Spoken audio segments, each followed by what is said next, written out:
网上买的电机护耳让我给它换上，大家说我收它50块钱高不高？先看一下它这个车什么问题。车辆行驶中，这个电机能听到嗡嗡响，一会儿有，一会儿又正常，有时候还非常严重。严重的时候走都走不动，空载运转呢又很正常，没有任何问题。是不是电机护耳损坏了？我们现在先给它打开检查一下。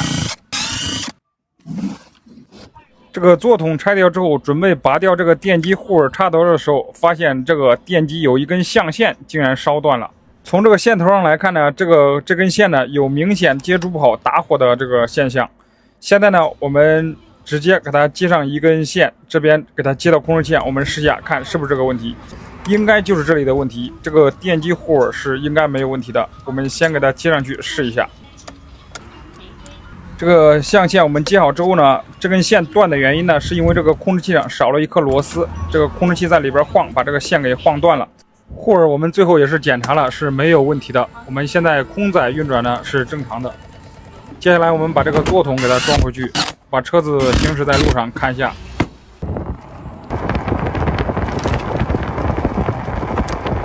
车辆行驶起来也是很正常的，没有任何问题。问题就是这根象线接触不好造成的，电机护耳是没有任何问题的。那么问题来了，这个护耳没有换上去，问题已经解决。